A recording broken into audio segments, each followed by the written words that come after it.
하나님 말씀 봅니다. 로마서 9장입니다.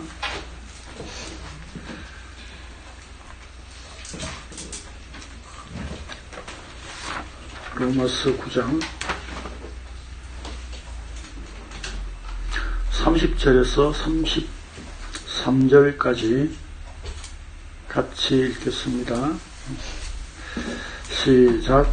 그런즉 우리가 무슨 말을 하리요? 의를 따르지 아니한 이방인들이 의를 얻었으니 곧 믿음에서 난 의요. 의의 법을 따라간 이스라엘은 율법에 이르지 못하였으니 어찌 그러하냐? 이는 그들이 믿음을 의지하지 않고 행위를 의지하니라. 부딪힐 돌에 부딪혔느니라. 기록된 바 보라 내가 그치는 바위를 시온에 두노니 그를 믿는 자는 부끄러움을 당하지 아니하리라 함과 같으니라.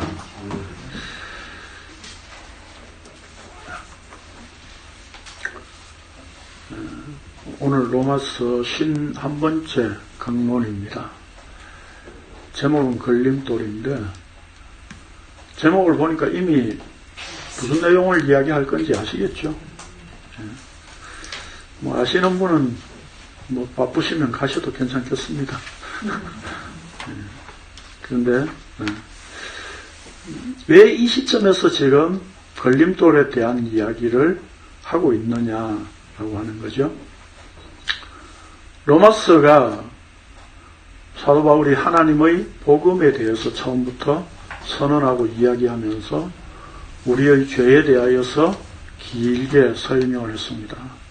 그 죄의 근세의 메인 상태가 저주의 상태, 하나님의 심판 아래 있는 상태라는 것을 3장 중반부까지 설명을 했었습니다.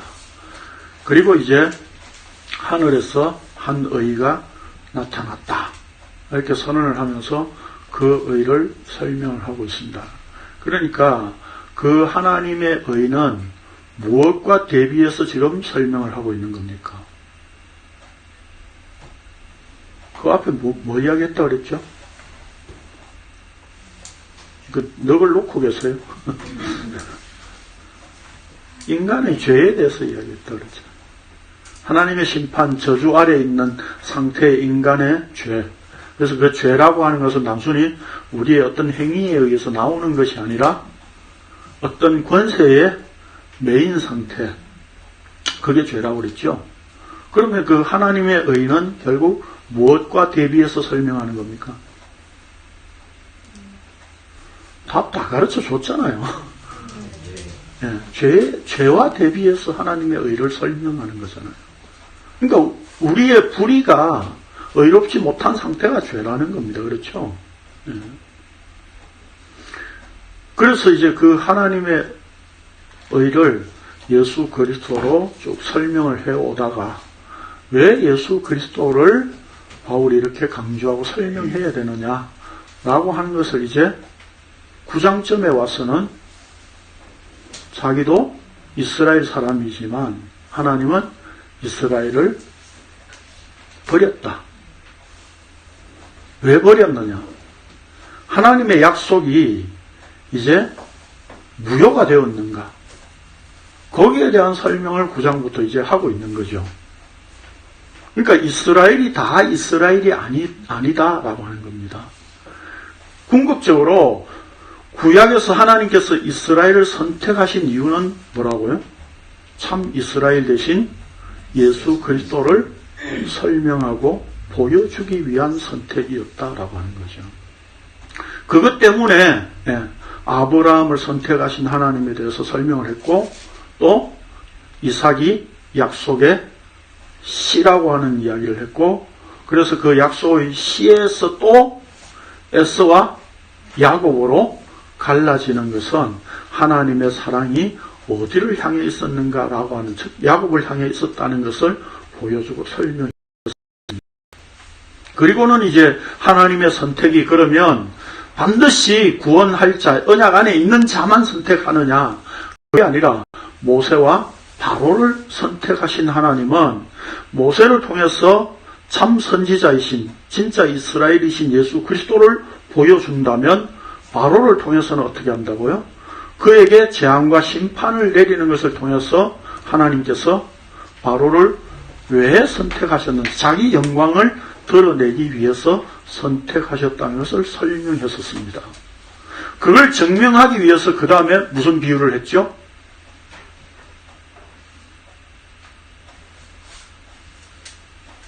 오후까지 기다려볼까요? 그냥 제가? 무슨 비유를 했죠? 토기장이와 그릇. 예. 이렇게 감이 이제 쭉 안 잡히십니까? 매주 이 설명을 드릴까요? 예. 가을이니까 이제 감은 잡히셔야죠. 다른 건 안 잡히셔도. 토기장이와 그릇에 대한 비유를 했죠. 그런데 성경의 어떤 초점, 핵심은, 바울이 설명하고자 하는 초점은 어디에 있다고요? 좀 이렇게 왔다 갔다 하면 재밌게 합시다. 누구에게 있다고요? 토기장이에게 있다고.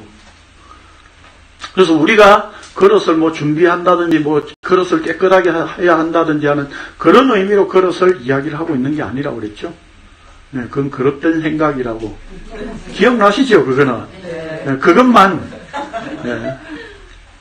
그리고 그 다음에 무슨 이야기를 했습니까? 그 다음에 남은 자 이야기를 했죠. 그러니까 이스라엘이 다 이스라엘이 아니라 하나님께서 토기장이로서 그릇을 만드신 권한이 있으시다면 그분이 또한 파기하실 수 있는 권한도 갖고 계신 분, 그렇게 설명을 했었잖아요. 그렇죠? 그렇다면 파기하고 그 가운데서 남은 자를 두시는 이 긍휼의 그릇으로 만드시는 것이 누구의 권한이라고요? 하나님의 권한이고 하나님의 선택이고 하나님께서 은혜를 베푸신, 긍휼을 베푸신 자에게 주어진다는 것입니다. 그렇죠? 그래서 남은 자를 우리는 남겨진 자로 생각을 했었죠. 그래서 그 남겨진 자는 어떤 존재였습니까? 네? 다 이쪽으로 옮겨 했는데 못 옮기고 앉아 있었던 거죠. 왜요? 네, 엉덩이에 본드가 붙어 있었어. 옮겨가려고 옮겨갈 수 없는 존재. 다른 말로 하면 말씀의 메인 존재. 말씀에 사로잡혀서 붙잡혀 있었기 때문에 그 말씀에 의해 남겨진 자. 그분이 누굽니까?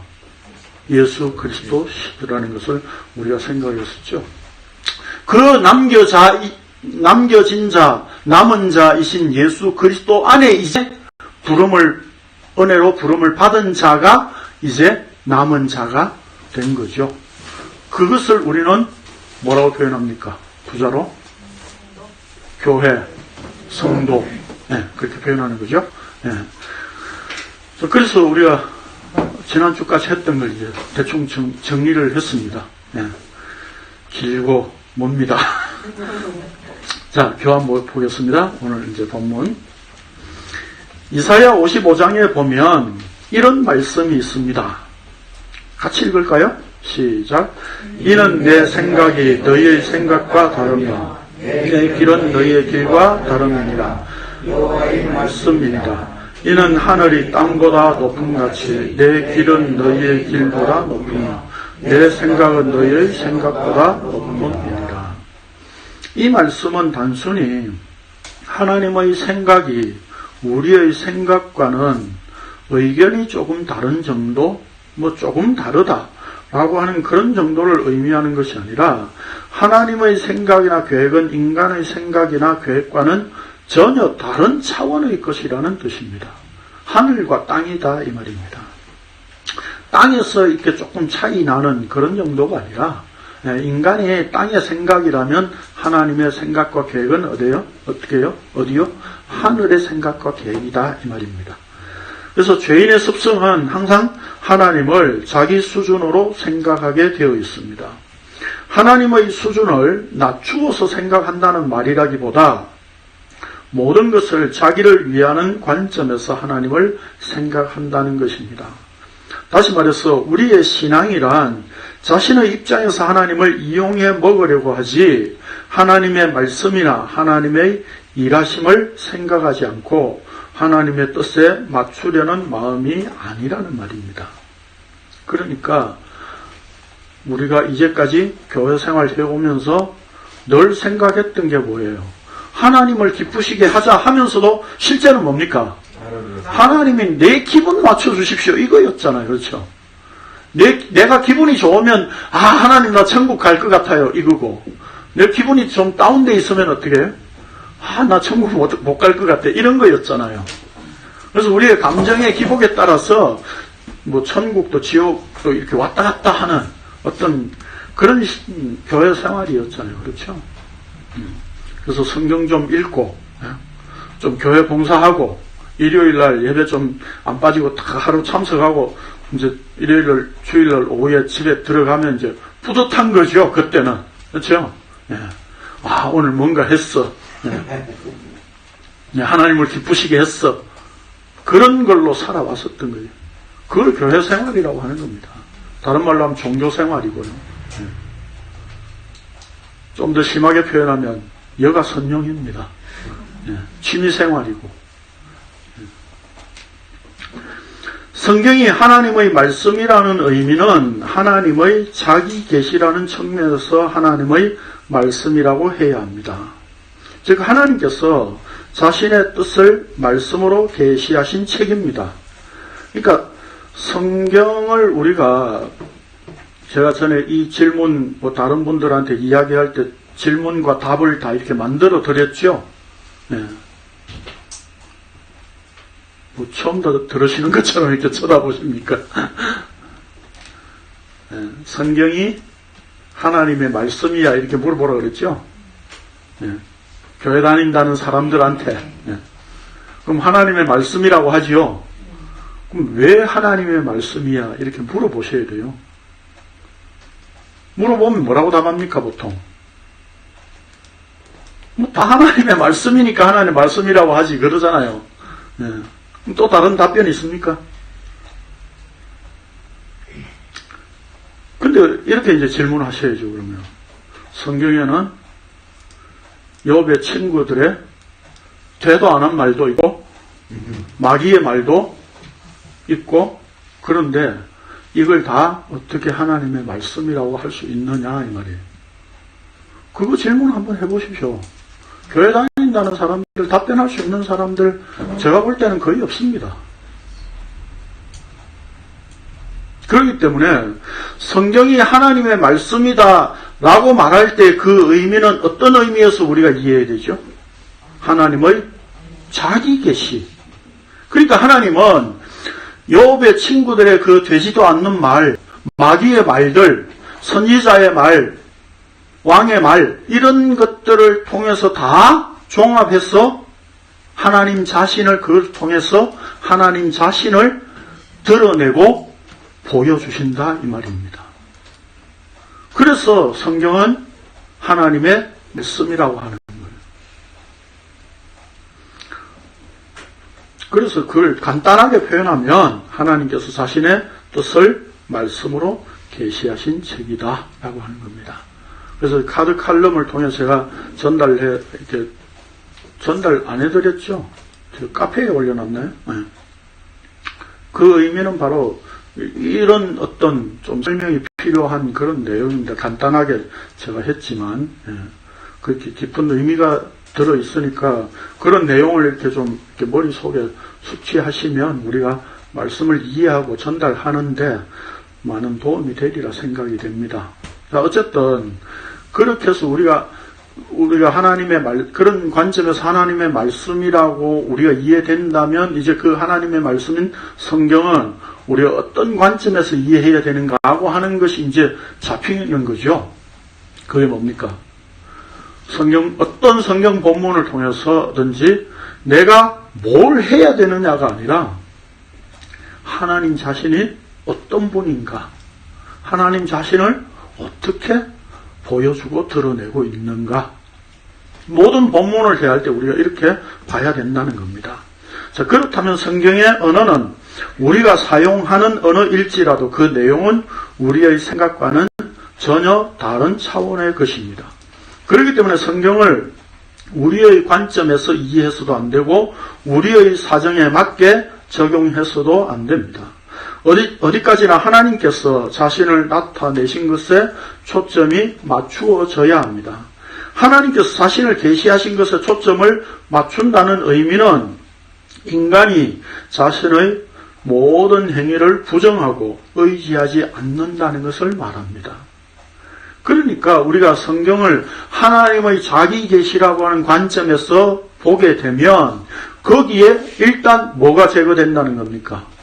우리의 모든 행위가 제거되고 부정될 수밖에 없다 이 말입니다. 왜요? 다 누가 하신 일이라고요? 하나님께서 하신 일이기 때문에. 물론 오늘날 교회에서 하나님이 하신 일이다 이렇게 말은 하잖아요. 그렇죠? 그런데 거기에 우리의 인간의 이제 예수 믿은 이후에 우리의 행위를 꼭 집어넣으려고 하는 거죠. 계속해서. 네. 그게 아니라는 겁니다. 그러므로 하나님의 권한에 대해 인간은 할 말이 없는 존재입니다. 이런 점에서 바울 사도는 토기장이와 그릇에 대한 비유로 하나님은 그릇을 만드신 분이실 뿐만 아니라 파기하실 수도 있는 분이라고 하였습니다. 그래서 내 백성이 아니라고 한 그곳에서 하나님의 아들이라 일컬음을 받는다고 하였습니다. 이스라엘이라고 해서 다 이스라엘이 아니라 남은 자만 구원을 받는다고 하였는데 성경에서 남은 자란 단순히 남았으니까 남은 자가 아니라 하나님께서 남겨두신 약속의 씨 곧 예수 그리스도이십니다.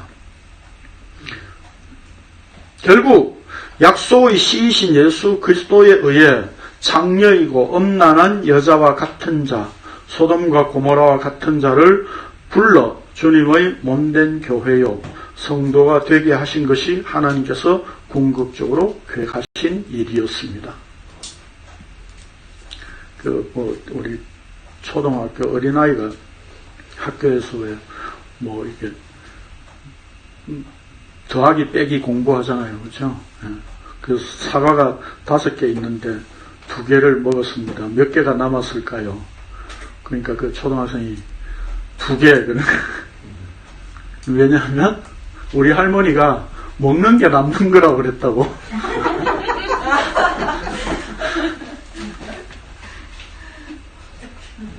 그러니까 3개가 남은 게 아니라 2개가 남은 게 맞는 거죠. 먹는 게 남는 거니까. 결국 뭡니까? 생명의 양식으로 오신 그분이 우리가 먹은 게 그 생명의 떡으로 먹은 게 남는 거예요.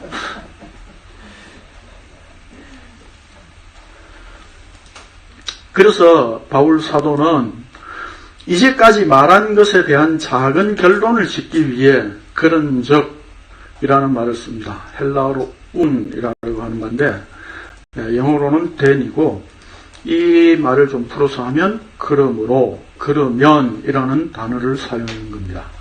그런즉 우리가 무슨 말을 하리요? 의를 따르지 아니한 이방인들이 의를 얻었으니 곧 믿음에서 난 의요 의의 법을 따라간 이스라엘은 율법에 이르지 못하였으니 라고 선언합니다. 의를 쫓지 아니한 이방인들은 의를 얻었고 의의 법을 쫓아간 이스라엘은 법에 이르지 못했다고 말씀합니다. 그러니까 이방인들은 본래 의를 전혀 따르지 않은 존재였고 그나마 이스라엘을 선택해서 하나님께서 율법을 주셨다는 거죠. 그렇죠? 그 율법을 주셨다는 의미는 뭐예요? 율법은 하나님 편에서 나온 것이잖아요. 그렇죠? 그러면 그건 선한 겁니까? 악한 겁니까? 선한 거잖아요. 율법은 의로운 것이에요. 그렇기 때문에 바울이 여기서 지금 의의 법이라 이렇게 표현하고 있는 거예요. 본래 율법을 가지고 있었고 율법을 쫓아 열심히 살았던 이스라엘에게는 의가 주어지지 않았고 도리어 의를 쫓지도 않고 하나님의 의를 전혀 생각할 수도 없었던 이방인에게 의가 주어졌다는 것입니다. 이 말씀은 전혀 의를 쫓지도 않고 추구하지도 않았으며 원하지도 않은 이방인들에게는 의가 주어졌는데 그것을 가지고 믿음에서 난 의라고 말씀합니다. 여기서 믿음에서 난 의라는 것은, 그러니까 여기서 믿음에서 난 의라고 하는 말은 1차적으로 우리가 어떤 개념으로 생각을 해야 되는 겁니까?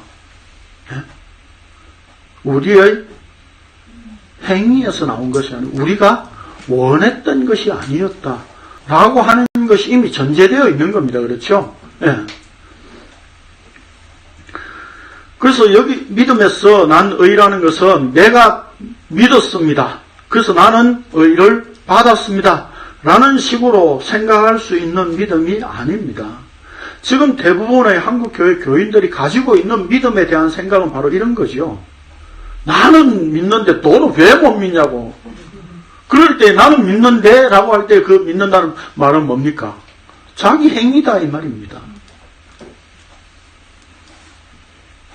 믿음이란 원하고 구해서 얻는 인간의 행위를 말하지 않고 우리가 전혀 원하지도 않았고 생각하지도 않았는데 하나님의 의가 은혜로 주어진 것이라는 뜻입니다. 그래서 성경에서는 믿음이 선물이라고 표현한 거죠. 그렇죠? 그래서 하나님의 행위를 가지고 믿음이라고 하는 것입니다. 이스라엘은 의의 법을 쫓았으나 그 법에 이르지도 못했다고 하였습니다. 다시 말해서 법을 완전히 지킬 수 있었던 상태가 아니었다는 겁니다. 율법 자체는 의로운 것입니다. 그래서 의의 법을 쫓았다고 표현하고 있습니다. 그런데 문제는 이스라엘이 문제입니다. 이스라엘이 문제라는 의미는 하나님께서 주신 의의 법을 늘 자기 의로 만들고자 하고 자기 위주로 이용하고자 하는 죄인의 문제라는 말입니다. 하는 죄인의 문제라는 말입니다. 그러니까 이스라엘이 문제였다라고 하는 그 말은 무슨 말이냐면 우리도 이스라엘과 똑같은 존재였다. 그런 죄인이었다. 그래서 의의 법이 주어졌다고 할지라도 그 의를 쫓는 것이 아니라 법 자체를 완성해내려고 하는 그런 죄인이다 이 말입니다. 죄의 권세가 우리를 항상 그쪽으로 끌고 간다는 것이 문제입니다. 하나님께서 이스라엘을 선택하여 그들에게 율법을 주신 이유가 여기에 있습니다. 인간이 아무리 법을 쫓아가도 하나님께서 요구하신 법에 완전한 의의 모습으로 설 수 없다는 것입니다. 결국 하나님께서 인간에게 율법을 주시니까 인간은 그것을 못 지킨다는 한계를 보지 못하고 어찌하든지 행위로 만들어내어 하나님께 요구하신 수준에 도달하려고 하는 존재가 바로 인간이고 그래서 죄인이라는 것입니다. 그렇게 자신이 이루어내려고 하는 것에 대해 가진 노력과 힘을 다하지만 그것이 바로 하나님을 대적하는 죄악이라는 사실입니다. 근데 우리는 복음을 알기 전까지 우리는 어떻게 이해하고 있었죠? 우리가 이렇게 말씀을 지켜 이루어내려고 하는 이 노력과 힘, 이것을 하나님께서 굉장히 가상히 여기실 거라고 생각을 했었죠.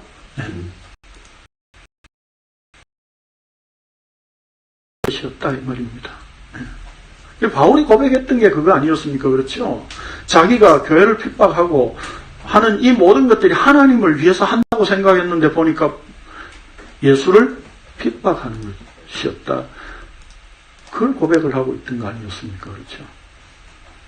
그래서 내가 과거에 율법의 말씀대로 살려고 했던 이 모든 것들이 도움이 돼서 내가 이제 예수를 알게 된 게 아니라 과거에 내가 율법으로 살았던 모든 것들이 바로 배설물이다. 그렇게 표현하고 있는 거예요. 직설적으로 표현하면 똥이다. 이 말입니다. 결국 하나님께서는 이스라엘에게 율법을 주셔서 모든 인간이 죄인이며 이스라엘이나 이방인이나 여기서 예외일 수 없다는 사실을 대표적으로 보여주신 것이었습니다. 그러니까 이스라엘을 통해서 그걸 보여주신 거예요. 율법을 문자적으로 보자면 그저 한탄할 수밖에 없지만 문자 이면의 언약의 관계 안에서 예수 그리스도를 알려주고 보여주는 것이라면 얘기는 달라집니다. 그러니까 제가 왜 앞에서 성경을 보는 관점, 그 얘기를 왜 한 겁니까? 하나님의 자기 계시라는 측면에서 보지 못하면 인간은 뭐예요? 율법이 주어졌다고 하니까 그 율법을 내가 지키려고 하는 거죠. 그런데 하나님의 자기 계시라고 하는 관점에서 보니까 뭐예요? 그 율법 속에 예수 그리스도를 담아서 보여주고 있더라라고 하는 겁니다. 따라서 우리는 이스라엘의 실패를 통해서 모든 인간이 하나님이 주신 법을 이루어낼 수 없는 존재라는 것을 인정해야 하고, 그 속에서 예수 그리스도를 계시하신 언약의 말씀으로 인정할 수밖에 없다는 것입니다. 자, 이스라엘을 통해 우리 인간은 이렇게 행위에 의지하는 존재라는 것을 알아야 하는데, 문제는 결코 그렇게 하지 않는 완악한 죄인이라는 사실입니다. 그러니까 이것조차도 우리가 안 된다 이 말입니다. 다시 말해서 율법을 지키다가 지키면 우리는 그걸로 더 노력하고 조금만 더 하고 아마 또 이 정도 했으면 하나님이 이뻐하시겠지, 가상히 여기시겠지 라고 생각하고 끝낸다 이 말입니다. 그런데 율법이 사실 의도한 내용은 뭡니까? 너는 못 지키는 죄인이잖아. 그 율법 속에 보여주고 있는 예수 그리스도, 그래, 예수 그리스도 십자가 아니면 안 되는 존재군요. 이거 보라고 율법 주셨다 이 말입니다. 그런데 우리는 율법을 지키면 결국 안 되면 우리는 그 정도까지만 해도 내가 이만큼 정성을 하나님 앞에 나타낸 거라고 생각을 한다는 거죠. 그게 바로 완악한 죄인이라는 뜻입니다. 결국 자기 행위를 가지고 계속 하나님께 나아가며 법을 이루어내려고 하는 자는 걸림돌에 의해 넘어질 수밖에 없다는 것입니다. 그래서 바울 사도는 어찌 그러하냐? 이는 그들이 믿음을 의지하지 않고 행위를 의지함이라 부딪힐 돌에 부딪혔느니라 라고 선언하였습니다. 여기서 의지하지 않고 또 행위를 의지함이라 이렇게 표현된 말은 좀 의역을 한 표현입니다. 헬라어로 에크라고 하는 말인데, 뭐뭇에서 뭐뭇으로부터 뭐뭇 때문에 라는 말인데, 발단이나 근거를 나타내는 전치사입니다. 그래서 세번역 성경에서는 근거하여 라고 이렇게 번역을 했죠. 이해하세요? 보셨잖아요. 비교번역본 보내드려서 보셨잖아요. 네. 자세히 안 보셨어요? 네. 그래서 세번역 성경에는 믿음에 근거하여, 행위에 근거하여 이렇게 표현하고 있는 겁니다. 네. 그래서 믿음에 근거하지 않고 행위에 근거함이라. 이스라엘은 믿음에 근거한 것이 아니라 행위에 근거하고 있었기에 믿음으로 오신 예수 그리스도를 거부할 수밖에 없었습니다. 그러니까 이스라엘은 어떤 생각이었습니까? 예수님이 오셔서 나를 믿는 게 영생이다 라고 하니까 이제까지 우리가 배워왔던 거하고 다르잖아. 우리가 파악한 율법에서의 내용은 그게 아닌데 라고 이제 옛날에 보이스피싱 개그 당황하셨어요. 네? 당황하셨어요. 유대인들이 당황을 한 거죠. 이게 아닌데? 그래서 거부할 수밖에 없었습니다. 우리가 배워온 거, 우리가 율법을 통해서 알고 있는 이게 아닌데 이 말이죠. 그래서 예수님께서 산상수훈에서도 너희가 이제까지 들은 바, 너희가 알고 있는 바, 이렇게 배웠으나 이렇게 알고 있으나 그게 아니라는 그 본질을 나타내셨던 거죠. 그리고 그것이 이미 구약에서 선지자가 예언한 말씀이라고 기록된 바, 보라 내가 걸림돌과 그치는 바위를 시온에 두노니 그를 믿는 자는 부끄러움을 당하지 아니하리라 함과 같으니라 라고 하였습니다.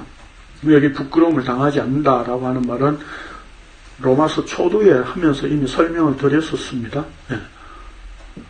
어떤 의미인가 이해하시죠? 안다고 하세요. 네. 아담과 하와가 선악의 나무를 취한 후에 하나님 앞에 부끄러워했던 그 모습이 이제 부끄러워지 않는 상태로 전환되어지니까 그걸 바로 구원, 영생의 상태를 표현하는 말이다 이 말입니다. 예. 여기 걸림돌과 거치는 바위는 같은 것입니다. 이사야 선지자가 선포한 말씀을 전에도 말씀드렸었죠. 이 당시에 바울이 이런 서신을 쓸 당시에는 성경책을 이렇게 옆에 놓고 구약 성경을 놓고 이렇게 복붙한 게 아니라고, 예, 읽고 이렇게 딱 그대로 옮겨 적은 게 아니라 구약 성경을 알고 있는 내용을 이렇게 자기 말로 조합해서 표현하고 있는 거예요. 그래서 이 본문도 바울 사도가 사실 이사야 28장과 이사야 8장에 있는 말씀을 지금 종합해서 말하고 있는 거예요. 짧게, 간략하게. 그래서 그 두 구절을 연결해서 우리가 보겠습니다. 시작. 그러므로 주 여호와께서 이르시되 보라 내가 큰 돌을 시온에로 강하노니 곧 시험한 물이요 기업과 공무원과 좁절이라 그것을 믿는 이는 가득하게 되지 아니하리라. 그가 성소가 되시리라. 그러나 이스라엘 그 주변의 걸림돌과 걸려하는 걸려하는 자성이 되실 것이며 예루살렘 주민에게는 함정과 가지리니 많은 사람들이 그로 말미암아 걸려하는 것이며 그러질 것이며 도세가 찾을 것이라. 여기 한 돌을 시온에 둔다 이 말은 무슨 말입니까? 바로 이스라엘 안에 걸림돌을 둔다는 겁니다. 그렇죠? 네. 그래서 이 돌이 곧 시험한 돌이요 귀하고 견고한 기초돌이라. 이 두 가지를 다 역할을 하는 돌이다 이 말입니다. 그리고 그 다음 14절에 보면 그 돌이 바로 성소 즉 성전이 되신다는 겁니다. 그렇죠? 그러나 이스라엘의 두 집에는 이 두 집은 뭡니까? 이 구절만 딱 떼서 보니까 잘 모르시죠? 네. 북쪽 이스라엘과 남쪽 유다, 네, 그걸 지칭하는 겁니다. 두 집에는 걸림돌과 걸려 넘어지는 반석이 되실 것이다. 되게 할 것이다. 이 말입니다. 자, 바울 사도는 이사야 선지자의 이 두 말씀을 근거로 하나님께서 걸림돌을 두셨고 이스라엘이 거기에 걸려 넘어질 것이라고 하셨습니다. 걸림돌을 왜 두셨어요? 걸려 자빠지라고. 예. 그냥 걸려 넘어지라고 하면 이렇게 감이 안 오잖아요. 자빠지라고. 자, 그러면 걸림돌이란 무엇입니까? 마태복음에 보면 예수님께서 포도원 주인과 농부 비유를 말씀하신 이후 이렇게 결론을 내리셨습니다. 시작. 예수께서 이르시되 너희가 성경의 저자들의 모든 돌이 고통의 돌이 되었나니 이것은 스스로 말미암아 된 것이요 우리 눈에 기이하다 아무리 필요가 높이 여기느냐. 그러므로 내가 너희에게 이르노니 하나님의 나라를 인정하게 하고 그 나라에 있는 백성이 너희라. 이 돌을 떼어내는 자들이 있고 이 돌이 사람을 떼어내면 그를 말로 만들어 쓰리라 하시니. 예, 우리는 그 머릿돌을 잘못 이해하고 있죠, 많이. 보통 보면 예배당 건축 이렇게 다 해가지고 앞에 입구에 돌로 이렇게 표지석 이렇게 만들어가지고 확 박아놓고 거기에다가 헌금한 사람 명단 적어놓고 그걸 머릿돌이라고 우리가 많이 생각을 하는데 성경에서 말씀하는 머릿돌은 기초돌이에요. 다시 말해서 건축을 할 때 기준이 되는 돌. 그러니까 그 기준 되는 돌을 잡아놓고 건축물을 설계해서 앉히는 거예요. 그러니까 이 머릿돌을 잘못 놓으면 남의 집 땅 경계를 넘어갈 수도 있는 거예요. 건축물이. 그러니까 그것을 아주 정확하게 먼저 잘 놔야 되겠죠. 네, 그걸 이야기하는 겁니다. 자, 예수 그리스도는 죄인들의 눈에는 그저 쓸모없어 버리는 돌로 보이지만 실제는 하나님의 아들로 오셨다는 것입니다. 이게 지금 언어유희예요. 네. 그래서 히브리어로 돌은 에벤, 알죠? 이스라엘이 요단강 건너가지고 요단강에 있는 돌을 요단강가에 세워놓고 그 돌을 뭐라고 그랬습니까? 에벤 에셀이라고 그랬죠. 예. 그래서 에벤입니다. 돌은. 예. 실제는 하나님의 아들로 오셨는데 아들이라고 하는 말은 벤이에요. 예. 여러분 영화 많이 다 보셨죠? 벤허. 예. 그 바로 훌의 아들이라는 말이죠. 예. 구약에 아론과 훌이 바로 양쪽에 이렇게 팔을 들어서 팔이 내려오지 않게 한 훌, 그 훌의 자손이라는 얘기죠. 벤허라고 하는 말은. 다 모르시는 것처럼 이렇게 들어주셔서 고맙습니다. 이스라엘뿐만 아니라 모든 인간은 자신들이 원하는 집을 짓기 위하여 스스로 건축자가 되어 모퉁이 돌이신 예수님을 버렸지만, 그러니까 인간이 건축하는 스스로 자기 집에는 아니 뭐 예수라고 한 돌 이게 필요 없어 라고 하는 식으로 생각을 했다 이 말입니다. 하나님은 자신의 집을 기어코 예수 그리스도라는 모퉁이 돌에 의해 건축을 이루어 내시는 분입니다. 그래서 모퉁이 돌 위에 떨어지는 자는 산 돌이신 예수 그리스도에 의해 함께 돌이 되는 구원이 이루어지지만, 이 복에 참여되지 않는다면 그 돌이 떨어지는 심판에 의해 흩어짐을 당할 수밖에 없습니다. 자, 이게 무슨 말이냐 하면, 이 예전에 마태복음 할 때 좀 제가 자세히 설명을 드린 적이 있었는데, 그 모퉁이 돌을, 그 기준돌을 이렇게 놓으면 그 다음 돌을 놓아서 이렇게 기초가, 이렇게 바닥 기초가 되는 거죠. 그렇죠? 예. 그런데 그 돌에 부딪혀서 깨어져 버리면 그 기초가 되지 못하는 거잖아요. 그렇죠? 예, 그런 어떤 그 건축 작업 환경을 지금 두고 이야기를 하고 있는 겁니다. 그런데 그렇게 해서 안 깨지면 어떻게 한다고요? 깨야 할 돌은 모퉁이 돌이 오히려 가서 그걸 던져서 깨버리겠다 이 말입니다. 마태복음 표현이 바로 그런 말이에요. 예. 그러니까 그 모퉁이 돌, 머릿돌과 하나의 기초가 되면 그것은 구원이 이루어지는 상태지만, 그 구원이 이루어지지 않은 상태는 그 모퉁이 돌이 가서 깨버리면 그건 심판이다 이 말입니다. 자, 그러므로 모퉁이 돌 위에 떨어진 그들만 산자이며 하나님의 집으로 지어지는 자들입니다. 예수 그리스도, 그러니까 이게 무슨 뜻인지 이해되시죠? 예. 그러니까 모퉁이 돌 위에 떨어지면 하나의 기초 돌이 되지만, 예. 모퉁이 돌이 가서 박살내면 그건 심판이다 이 말입니다. 예. 예수 그리스도 안에서 부서지고 깨어진 자들이 산 돌이신 예수님과 연결하여 새로운 성전으로 지어지는 성도이며 예수님의 몸으로서의 교회입니다. 에베소서 1장이 표현하고 2장이 표현하고 있는 내용이 바로 이겁니다. 예. 결국 예수 그리스도께서 걸림돌이나 거치는 바위로 이 땅에 오셨다는 뜻입니다.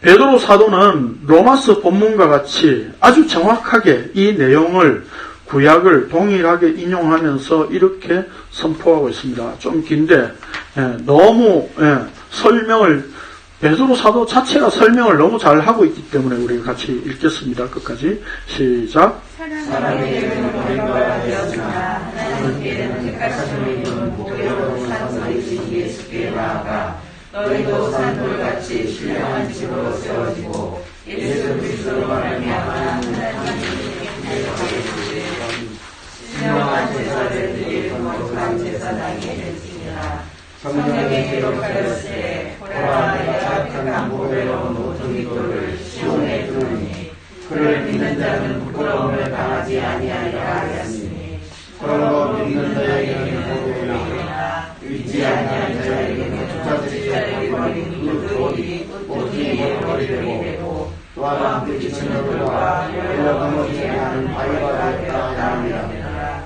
그들의 말씀을 신중하지 아니하고 넘어지나니 이는 그들을 이렇게 정하신 것이다.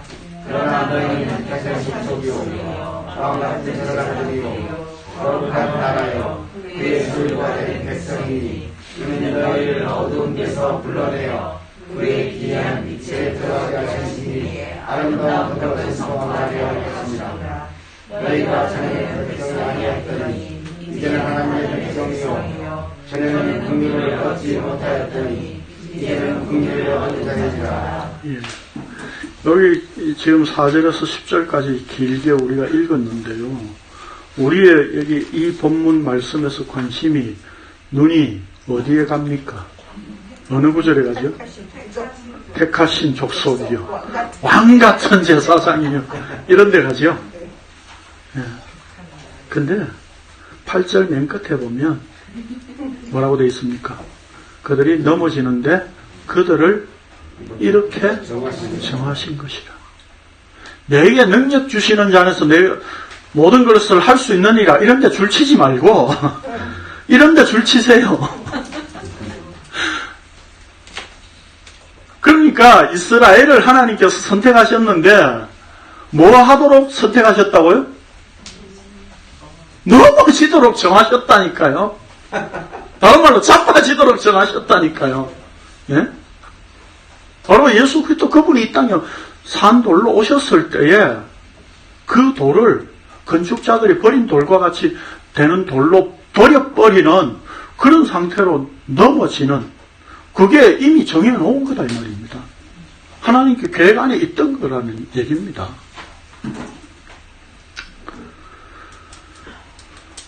지금 하나님이 뭐 이스라엘을 못 믿게 하고 뭐 죄를 조장하신 거냐 그런 이야기를 하고 있는 게 아니에요. 지금 예수 그리스도를 보여주기 위해서 이스라엘을 어떻게 선택하고 사용하셨느냐 그 얘기를 하고 있는 거예요. 예. 언제나 인간의 행위가 걸림돌입니다. 인간의 행위로 예수님을 바라보기 때문에 걸림돌이 됩니다. 유대인들은 바로 자기들의 행위로 인해 예수님을 살해했습니다.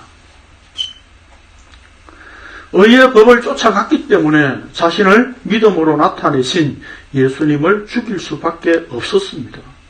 율법적 행위의 끝은 예수님을 십자가에 못 박는 것이었습니다. 좀 멋있는 말 같지 않나요? 예.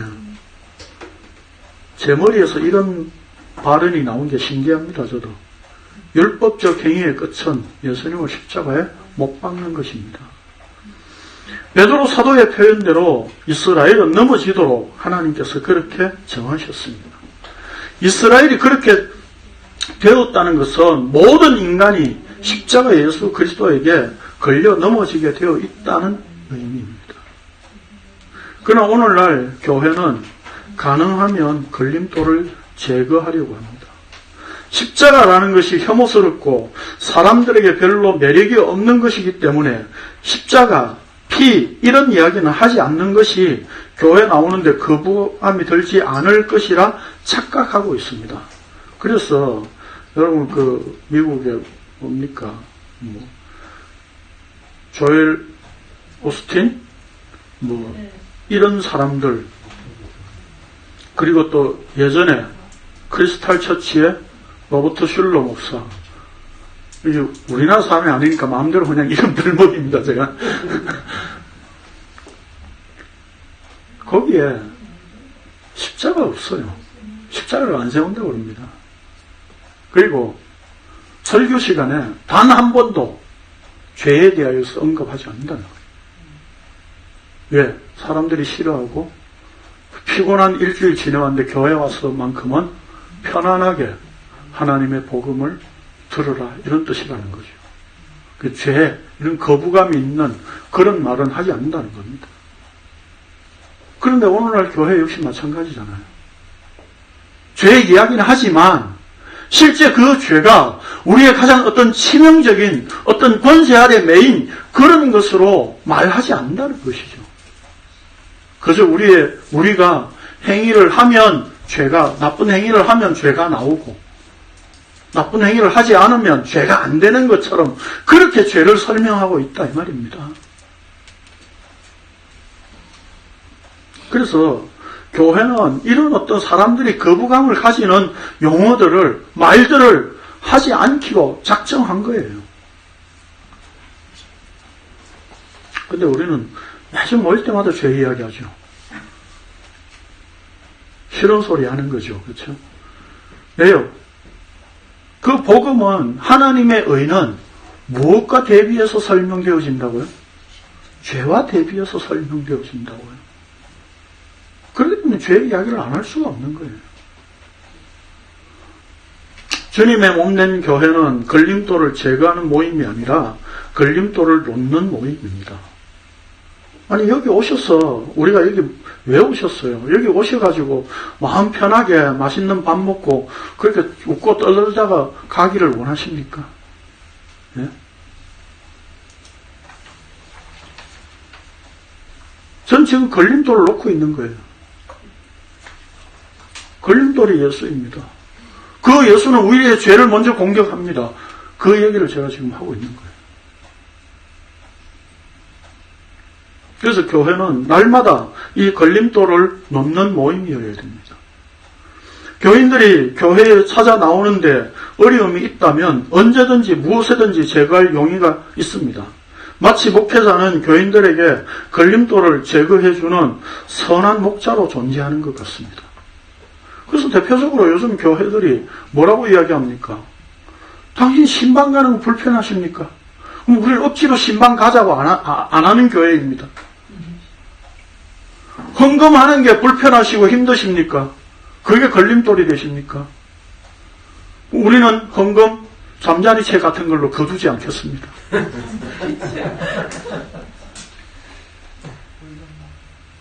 주일 성수 혹시 걸림돌이 되십니까? 편안하게 나오고 싶을 때 나오십시오. 그런 이야기를 통해서 걸림돌을 제거하고자 한다 이 말입니다. 물론 주일 성수 11조 이런 것들이 걸림돌이라는 얘기가 아니라 예수 그리스도 그분에 의해서 복음의 본질을 드러내는 어떤 용어 이런 것들을 이야기하지 않음으로 인해서 편안하게 걸림돌이 제거된 상태의 그 예수를 이해하고 받아들이도록 그렇게 만들고 있다 이 말입니다. 11조 부담되시면 안 하셔도 됩니다. 근데 목사의 노림수는 뭐에 있어요? 계속 교육하고 이렇게 세뇌시키면 언젠가는 11조 하는 교인으로 만들 거야 이런 걸 가지고 있잖아요. 제가 너무 심하게 이야기합니까? 아니 목사들 만나서 이야기해보면 11조 하는 교인으로 만드는 이게 목표예요. 공감하시잖아요. 이런데 아멘 하셔야 돼요. 그게 목표예요. 제자훈련의 목표도 그게 있는 거예요.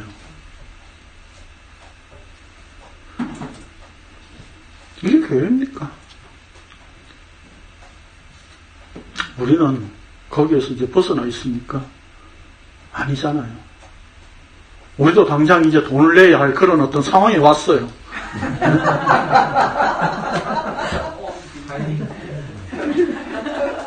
걸림돌이 되시면 가셔도 괜찮습니다.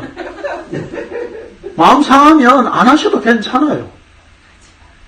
계약 해지하면 됩니다, 그냥. 아니, 거기에 우리가 목숨 걸릴 일 아니잖아요. 장소에 목숨 걸릴 일 아니잖아요.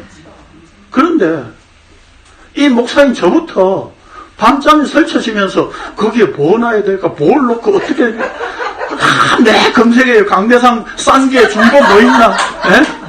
그거 검색하고 있어요. 예? 반원 게 7만원짜리 제일 괜찮은 게 있더라고. 안 크고 그냥 조그만한 거.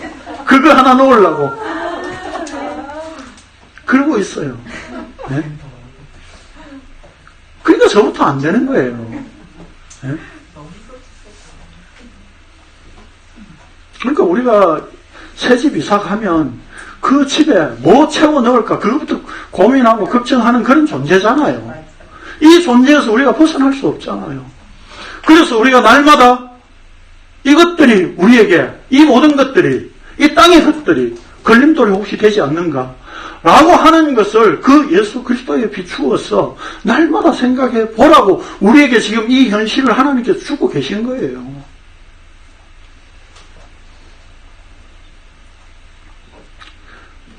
좀 봅시다. 더러운 돈을 하나님 앞에 드리는 거룩한 헌금이라고 강요하면서 속이면서 거두어 바벨탑과 같은 높은 종탑을 세워 그 꼭대기에 십자가는 걸어 놓았지만 정작 교회 안에서는 십자가를 제거하고 있습니다.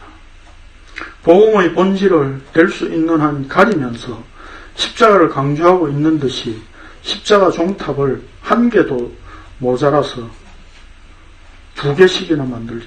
요즘 종탑 2개 세우잖아요. 큰 교회 보면. 교회 성장이 하나님의 축복인 양 과시하며 속이고 있습니다. 그러나 오늘 우리가 주님의 몸된 교회로 부름을 받아 이 자리에 있다는 것은 십자가의 걸림돌에 안 넘어졌기 때문이 아닙니다. 넘어졌기 때문에 이 자리에 있게 된 것입니다. 십자가에 걸려 넘어졌는데 다시 일어난 은혜를 입었기 때문입니다. 그 예수 그리스도 그분이 나한테 걸림돌이었는데 그냥 걸림돌로 내가 그냥 넘어지고 자빠진 것으로 끝나지 않았군요. 그 넘어진 자리에서 주께서 나를 일으키셨군요. 이 예수로, 이런 예수 그리스도로 보여지고 받아들여진 자가 일어선 자입니다. 그러니 십자가에 걸려 넘어지는 것도 은혜이고 다시 일어나게 하신 것도 은혜입니다. 그래서 중요한 것은 걸림돌이 되시는 예수 그리스도의 십자가 때문에 넘어져도 십자가, 예수님께서 거기 흘리신 피, 그것이 영생을 이루시는 일에 필요한 것이라는 고백이 나오는 자가 성도입니다. 이래서 하나님께서 나를 잡아뜨리셨군요. 이스라엘을 왜 잡아뜨리셨습니까? 바로 내가 그렇게 자빠질 수밖에 없고 내가 그렇게 자빠진 존재라고 하는 것을 이스라엘을 통해서 보여주신 겁니다. 그 이스라엘 속에 남은 자, 남겨진 자, 예수 그리스도를 십자가에 우뚝 세우셔서 너희의 행위로는 안 돼 라고 지금 십자가로 하나님께서 말씀하고 계신 거예요. 오늘 우리가 이 십자가에 걸려 넘어졌어. 나는 철저히 내 것이 다 깨어지고 없어진 없음의 존재가 되었다는 것을 확인하는 것이 그래서 십자가입니다. 그 십자가를 통해서 예수 그리스도의 행위, 그것이 믿음이었군요. 그 믿음을 나한테 선물로, 은혜로 베푸셨기 때문에 오늘 내가 감히 예수 그리스도를 믿는다. 예수 그리스도의 십자가를 믿는다. 예수 그리스도 어린 양이 희생하신 그 피를 믿는다. 라고 하는 고백을 할 수밖에 없는 겁니다. 그 고백은 무엇과 대비해서 나오는 겁니까? 내가 날마다 짓는 죄 속에서 죄를 보면서 그 죄와 대비해서 십자가, 피, 하나님의 은혜를 생각하게 되는 존재가 바로 우리 죄인들입니다. 그래서 걸림돌을 하나님께서 일부러 십자가로 놓으신 겁니다. 그래서 사실은 제목을 십자가라는 걸림돌 이렇게 하고 싶었는데 너무 제목을 통해서 다 이야기하는 것 같아서 그냥 걸림돌이라고 합니다. 그 십자가가 오늘 우리의 걸림돌이 되어지고 우리의 행위가 부정되어지고 그래서 십자가로 행하신 하나님의 행위가 믿음이라는 것을 오늘 우리는 또 말씀 안에서 확인할 수 있기를 바랍니다. 기도하겠습니다. 거룩하신 주님 감사를 드립니다. 오늘 우리는 어떤 일이든지 순탄하게 앞길을 잘 나가는 그런 존재가 되기를 원하였는데 십자가에 철저히 넘어지고 자빠졌어. 우리가 죽고 없어진 상태가 되었다는 것을 확인하게 하심을 감사를 드립니다. 그 십자가의 은혜가 우리를 다시 일으켜 세우신, 다시 살리신 이 은혜 때문에 오늘도 우리가 예수 그리스도 안에서 생명을 또 확인할 수 있습니다. 우리가 살아가면서 죄 가운데서 거하지 않을 수 없는데 그 죄 가운데서 바로 십자가의 이 은혜, 예수 그리스도의 믿음을 주신 하나님의 은혜를 내 속에 더 깊이 새길 수 있는 저희들 되게 하여 주옵소서. 예수님의 이름으로 기도합니다. 아멘. 수고하셨습니다.